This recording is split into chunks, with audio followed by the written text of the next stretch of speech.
बिस्मिल्लाहिर्रहमानिर्रहीम। अस्सलाम वालेकुम। मरीम नवाज़ साहबा वज़ीर आला पंजाब एक बहुत बड़ी तारीख़ रकम करने जा रही हैं और ये जो एंटी सोशल बिल जिसकी बड़ी मशहूरी है, बहुत शोहरत है और इस पर हर तरफ से ये प्रोग्राम हो रहे हैं कि ये काला कानून है और मैं ये साबित करूँगा कि ये काला कानून नहीं है।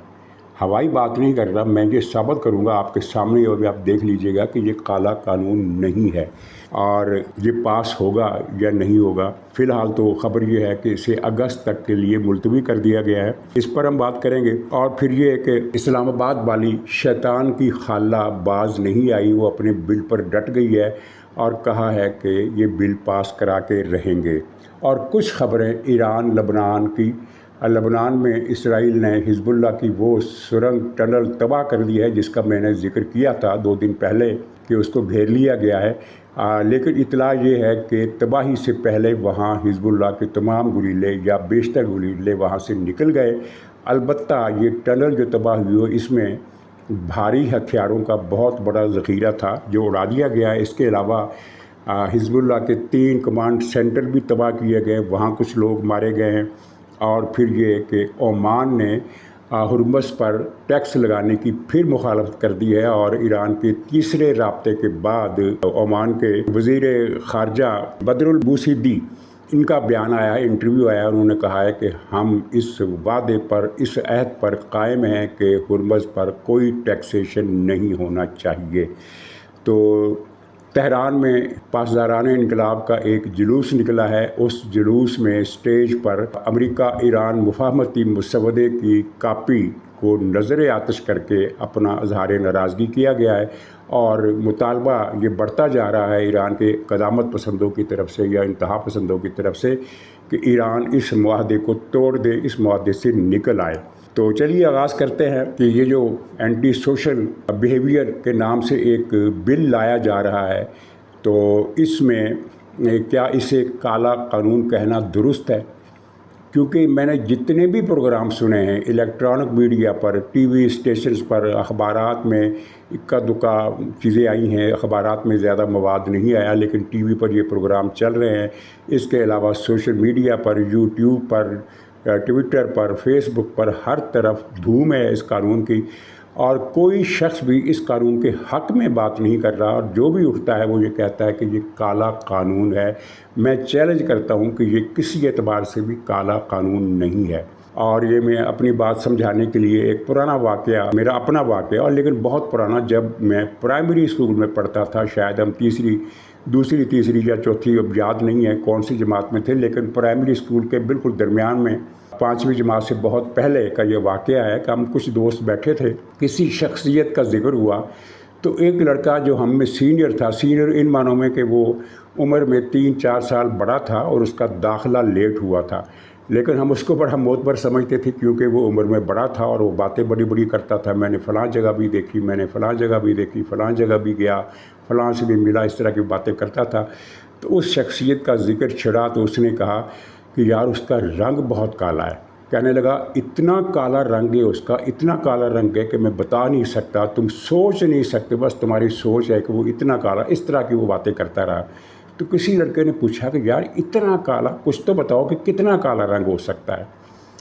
तो उसको कोई और मिसाल नहीं सूझी तो उसने कहा कि भाई वो इतना काला है, इतना काला है कि अगर उसके सामने उल्टा तवा रख दो तो जो उल्टा तवा है उसके सामने गोरा लगेगा।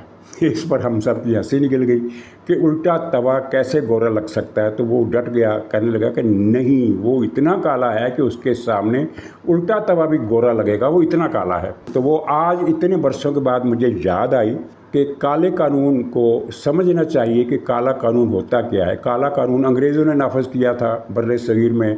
आज जब कबायलियों के ख़िलाफ़ कोई एक्शन हुआ था तो कुछ उनके तमाम हकूक़ इस कानून के तहत सलब कर लिए थे। 1800 सन में 1800 कुछ प्लस, हिस्ट्री में जाने की ज़रूरत नहीं, लेकिन ये था।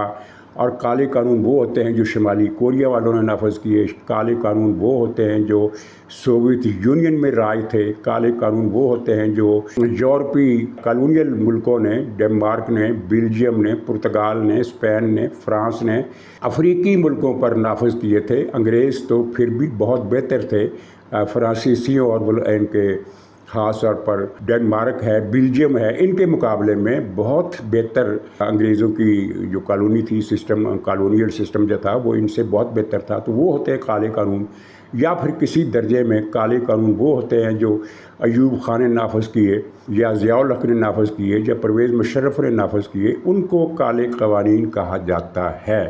अब ये जो मरियम साहबा बिल ला रही हैं, ये इस तरह का कानून है कि इसके सामने दुनिया में बनाए गए आज तक के सारे काले कानून गोरे लगेंगे आपको।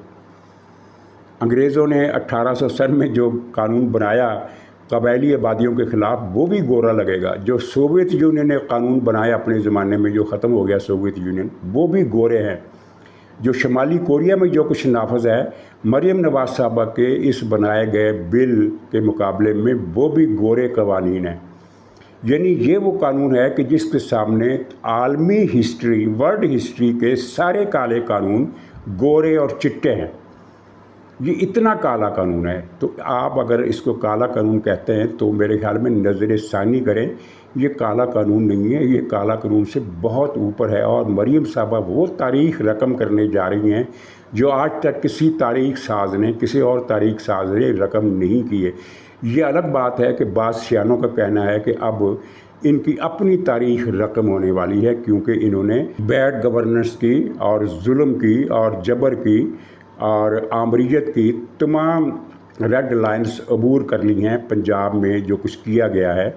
तो इस कानून की तफसीलात आपके इल्म में आ चुकी हैं। यानी एक एंटी सोशल बिहेवियर के ख़िलाफ़ कवानीन हैं जिनमें को 22-23 दर्जे रखे गए हैं कि वो सब जराइम तस्वर किए जाएंगे। और मज़े की बात यह है कि इसमें एक दफ़ा 9 भी है जिसमें लिखा गया है कि अगर किसी शख्स पर एक भी मुकदमा दायर हो गया तो कानून में उसे आदी मुजरिम लिखा जाएगा, और जो गलत अफवाह फैलाएगा, गलत खबर देगा, फेक न्यूज़ चलाएगा, तो उसके ख़िलाफ़ भी कार्रवाई होगी। और कार्रवाई करेगा कौन? अदालतें कार्रवाई नहीं करेंगी, बल्कि ऐसी कमेटियां करेंगी जिनमें इंतज़ामी अफसर, पुलिस अफसर और खुफिया अदारों के अफसर शामिल होंगे। और वो कमेटी जो है जो फ़ैसला सुना देगी, बस वो फ़ैसला होगा, अदालत में मुकदमा नहीं चलेगा। और सज़ा क्या मिलेगी? जायदाद ज़ब्त, दुकान ज़ब्त, मकान ज़ब्त, बैंक बैलेंस ज़ब्त, कंप्यूटर, शनाख्ती कार्ड, मोबाइल फ़ोन सब ज़ब्त, और बीवी बच्चे समेत वो मुलज़म तो शायद जेल में होगा, बीवी बच्चे उसके होंगे फुटपाथ पर, क्योंकि उनका घर बहके मरियम नवाज़ ज़ब्त हो जाएगा। और वो बच्चे सर्दी में, गर्मी में फुटपाथ पर मरे या जिए, ये रियासत का इशू नहीं है। और इससे पहले कभी सोचा नहीं जा सकता था कि भाई अगर, अच्छा इसमें एक फ़ेक न्यूज़ का आइटम है। अब फेक न्यूज़ के आइटम में क्या होगा?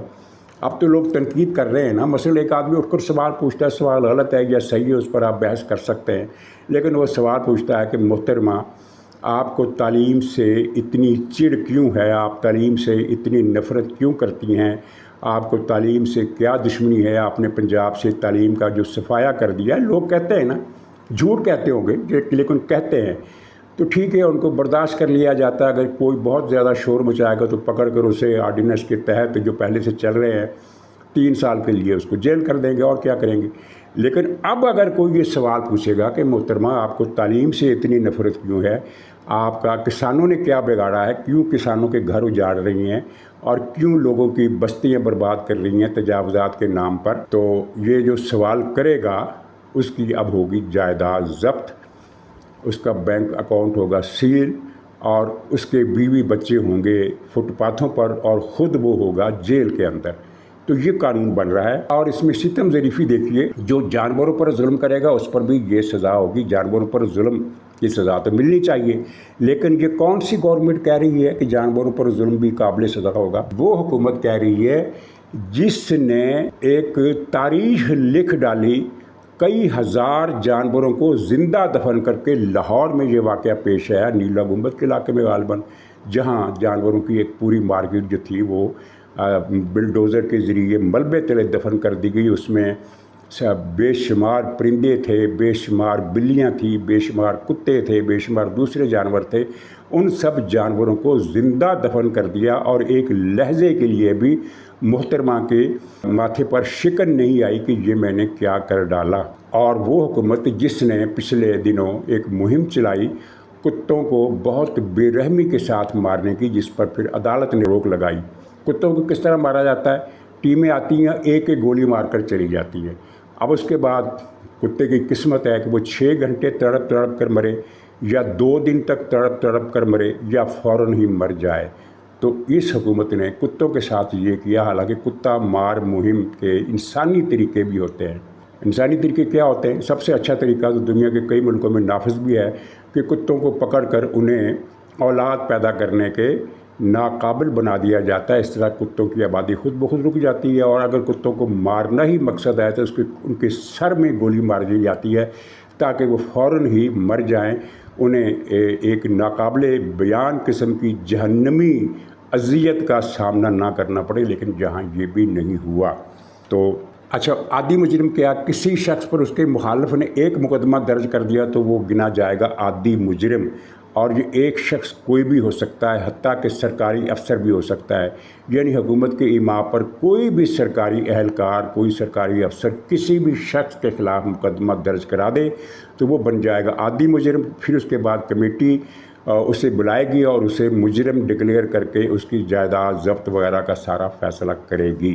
اچھا، یہ اب اس کے جو مضمرات ہیں وہ یعنی اس پر ایک شور مچا، جس کے بعد اسے جولائی کے بجائے اگست میں منظور کرانے کا فیصلہ کیا گیا۔ پہلی مخالفت اور مزاحمت تو کی اسپیکر پنجاب اسمبلی نے۔ انہوں نے کہا کہ یہ تو کولونیل دور کی یاد تازہ کرتا ہے، حالانکہ یہ کولونیل دور سے آگے کی چیز ہے۔ تو انہوں نے اس پر برہمی اظہار کی، اور پھر ان کے بیان سے جو انہوں نے اسمبلی میں اس موقع پر جو ریمارکس دیے، ان ریمارکس سے پتہ چلا کہ اسپیکر صاحب کو تو اس کا علم ہی نہیں تھا، حالانکہ قانون کے تحت ان کے سامنے یہ بل آنا چاہیے تھا، نہیں آیا۔ بالا ہی پیش کیا گیا، اور اسے پیش کرنے والا کون تھا؟ ایک ریٹائرڈ جج۔ تو مجھے وہ برام سٹوکر کی ایک کہانی یاد آ گئی۔ برام سٹوکر کا نام آپ نے سنا ہوگا، جس نے ڈریکولا کے کردار تخلیق کیا تھا۔ ڈریکولا ایک تاریخی کردار تھا، اور یورپ کی جنگوں میں وہ مسلمانوں کا اتحادی تھا، ترکوں کا اتحادی تھا۔ پھر ترکوں سے اس کی لڑائی ہو گئی، اس نے پھر مسلمانوں کا قتل عام شروع کر دیا۔ وہ بڑا ظالم قسم کا کاؤنٹ تھا، یعنی ایک نواب تھا کاؤنٹ ڈریکولا۔ تو ایک تاریخی کردار تھا، لیکن برام سٹوکر نے اس کی کہانی خون آشامی کے حوالے سے ایسی لکھی کہ وہ ایک زندہ جاوید کردار بن گیا۔ تو اسی برام سٹوکر نے ایک کہانی لکھی تھی جج ہاؤس کے نام سے۔ یہ دنیا کی کلاسیکل ٹاپ 100 ہارر سٹوریز میں سے ایک سٹوری گنی جاتی ہے کہ اس جج کی عادت تھی کہ اس کے سامنے جو بھی ملزم پیش ہوتا تھا، چاہے وہ چوری کا ہو، چاہے وہ جیب تراشی کا ہو، چاہے وہ آوارہ گردی کا ہو، اسے پکڑ کر وہ پھانسی پر لٹکا دیتا تھا۔ یعنی اس کے پاس کوئی ملزم آیا، پھانسی پائے بغیر اس کی لاش واپس نہیں گئی، وہ رہا نہیں ہوا، اسے 4 سال 5 سال قید کی سزا نہیں ہوئی۔ تو ایک دن وہ جج مر گیا، تو مرنے کے بعد وہ ایک بدرو بن گیا کہانی کے مطابق، اور پھر اس کے مکان میں اگر کوئی بھولا بھٹکا مسافر آ کر، بارش ہو رہی ہے، آندھی ہو رہی ہے، تو بھٹکے مسافر کو کوئی جگہ نہیں مل رہی، تو وہ اس مکان میں گھس جاتا تھا، اور جو اس مکان میں گھس جاتا تھا اس جج کی بدروح اسے پھانسی دے دیتی تھی۔ یعنی وہ مرنے کے بعد بھی بھوت بن کر لوگوں کو پھانسیاں دیتا رہا۔ تو یہ جو جج صاحب ہیں، ریٹائرڈ جج، جنہوں نے اس کا مسودہ بنایا ہے، تو میرے خیال ہے یہ وہی برام سٹوکر کے جج ہاؤس والے جج ہیں۔ تو اب اسپیکر پنجاب اسمبلی اگر اس بل کی مزاحمت کرتے ہیں تو یقیناً وہ پنجاب کے ہیرو گنے جائیں گے۔ میں ابھی کوئی دعویٰ کرنے کی پوزیشن میں نہیں ہوں کہ وہ کیا کردار ادا کریں گے، لیکن میری کوئی چھٹی حص کہہ رہی ہے کہ وہ کوئی نہ کوئی کردار ادا کر رہے ہیں، اور چھٹی حص تو خیر یہ بھی کہہ رہی ہے کہ اس وقت کی جو پنجاب حکومت ہے، جو طرح طرح کے ریکارڈ بنا رہی ہے، اس کا اپنا ریکارڈ بننے والا ہے، اور بہت زیادہ دیر کی بات نہیں ہے۔ تو چلیے اس موضوع پر مزید بھی بات کرتے رہیں گے۔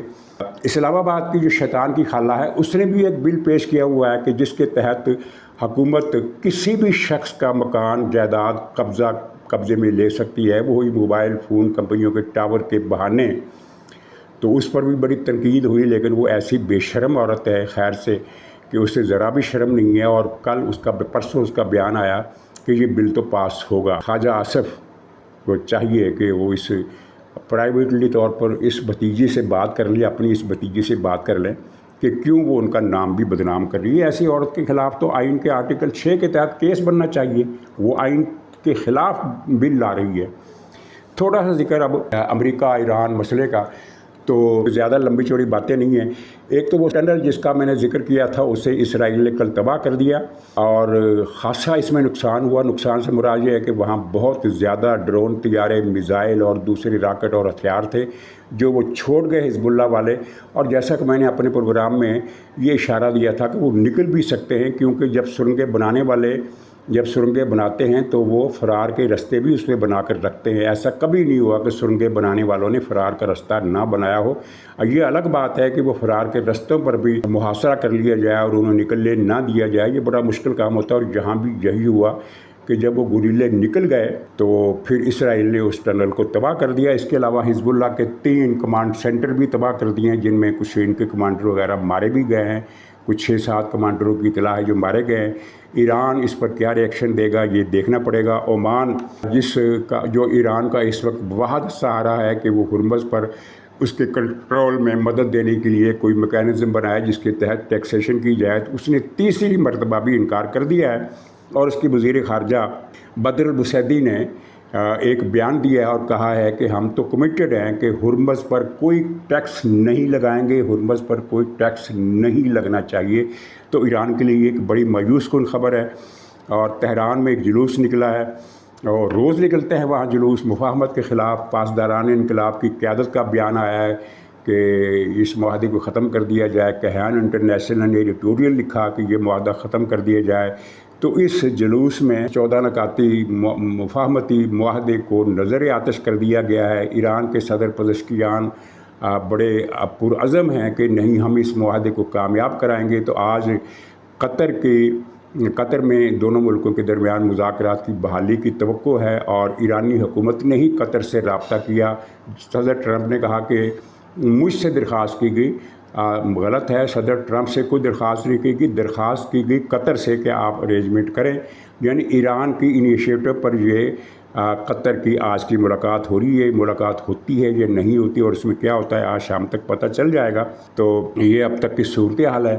اور آزاد کشمیر میں وہ ایک معاملہ ہو گیا۔ میں نے اپنے کل کے پروگرام میں کہا تھا کہ پی ٹی آئی کو الیکشن میں حصہ لینے کی اجازت مل گئی ہے، نشان مل گیا ہے، تو وہ الیکشن میں لڑے گی اور شاید دوسرے نمبر پر آئے، اور اس سے ایکشن کمیٹی کا کاز جو ہے وہ خراب ہو جائے گا۔ لیکن پھر سپریم کورٹ نے، آزاد کشمیر کی سپریم کورٹ نے وہ فیصلہ ریورس کر دیا اور بلے کا نشان واپس چھین لیا۔ میرے خیال میں اگر یہ نشان بلے کا پی ٹی آئی کے پاس رہتا تو کشمیر کمیٹی کو کارنر کرنا اور زیادہ آسان ہو جاتا ہے، لیکن اب تو خیر یہ بات ختم ہو گئی۔ تو یہ تھا آج کا پروگرام۔ انشاءاللہ اگلے بلاگ میں پھر ملاقات ہوگی، تب تک کے لیے اجازت دیجیے۔ خدا حافظ۔